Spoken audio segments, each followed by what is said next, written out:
كاس عالم اغرب مما تتخيل. يعني انت مش قادر تتخيل اللي بيحصل فيه ده بيحصل فيه ازاي. بس يعني في دروس مستفادة. يعني رغم ان احنا كنا عمالين نتريق ونقول يا بسكليتات يا عجل يا الكلام ده كله كلام طبعا عن المنتخب المانيا، بس الدروس المستفادة اللي ادتها لك المانيا هو درس غريب جدا ودرس غبي جدا انه يطلع من دولة زي دولة المانيا، وناس المفروض انها بتفكر زي ما هي بتفكر في الحريات، بتفكر في فريق الكوره بتاعها اللي هو ممكن داخل على بطولة. فبالتالي ان هو ينزلق ويخش القصة دعم سياسي او دعم ملوش اي لازمة في نيلة، بجانب ان هو بيعادي الدولة اللي انت رايح تلعب على ارضها. يعني بتعادي الشعب العربي. فده كان بالنسبة لي درس غبي جدا، ان انت تحط ضغط كبير قوي على فرقتك بالشكل ده وتخليهم بره الجيم خالص، وهم فعلا كان طول المباراه من اول ما نزلوا وعملوا الحركه اياها بقوا بره الجيم، والجمهور كده ولا كده خلاص ما بقاش هيساند ولا بيفكر ان هو يساند. خساره جانب كبير جدا من الجمهور العربي بالنسبه للمنتخب الالماني على فكره هي خساره مش هينه. ما تفتكرش ان العرب قليلين، لا احنا عددنا كتير جدا، فالعدد ده بالنسبه لهم بيبقى عدد مغري. ده بالعكس، ده هم بيحاولوا ان هم يعملوا عندنا زي دعايه وحاجات زي كده، علشان ده بيبقى ليهم يعني بيبقى عندك عدد معين من المتابعين في اماكن معينه وحاجات زي كده بتاخد عليها فلوس.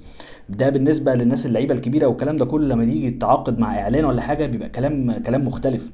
فانك تعادي الناس دي وانك تخسر اعلاناتهم وانك تخسر كل اعلامهم وتخسر كل الناس اللي موجوده فيه، ده بالنسبه لي كان شيء غريب جدا وشيء مش منطقي، وهو من اغبى الدروس في كاس العالم اللي ممكن تاخدها. ان انت تاخد من منتخب كبير زي منتخب المانيا بثقافته وبفكره وبالكلام ده كله ان هو يوصل للمرحله اللي انت شايفها دي، ان المجتمع العربي كله كرهه بلا استثناء. فمن الاخر كده المانيا خدت جنبه وقعدت لوحديها وشكلها كده هتقعد فتره طويله.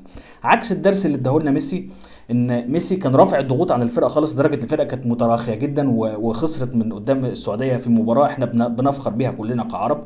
والناحيه التانيه انت كمان بتشوف ان الخساره ديت مع الجمهور الارجنتيني يعني فاهم اللي هو برضو قللت التوقعات. ما احنا يا جدعان برضو يعني ما عدناش من السعوديه هنكمل، فبرضو ده برضو بيخف الضغط.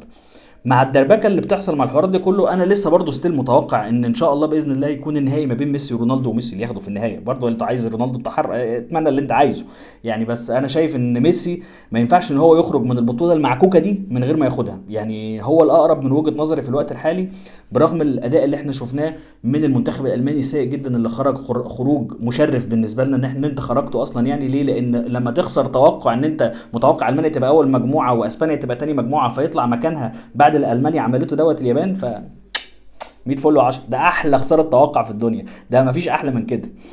وان انا كم يعني حبيت انزل الفيديو دوت لان انا برضو قاعد مستني ماتش اوروجواي وغانا، وانا قلت لك الماتش ده مهم قبل كده قد ايه، لان في طار وفي حوارات كبيره جدا. فالماتش ده هيبقى ماتش ممتع، وكمان بيحدد مين ممكن يصعد من المجموعه. فشايف ان ده ماتش هيبقى كويس جدا انك تتفرج عليه. وكمان برضو الساعه 7 هنعود ونتفرج على النادي الاهلي، لان نادي الزمالك امبارح اتعادل مع النادي المصري 2-2، وبالتالي هو لو الاهلي كسب النهارده هيبقى فرق بينه وما بين الزمالك في الدوري 4 نقط. انا عارف ان هو صعب ان احنا نلعب دوري في التوقيت ده، او صعب انك تكون متابع حاجه عليها علاقه بالدوري، بس الاهلي هيلعب. فلو عجبك الفيديو اشترك على القناه، ادينا اللايك الحلو ده، واعمل لنا يعني شير كده للفيديو دوت، هنكون شاكرين جدا. ويعني هنتقابل طبعا بعد ماتش الاهلي. السلام عليكم.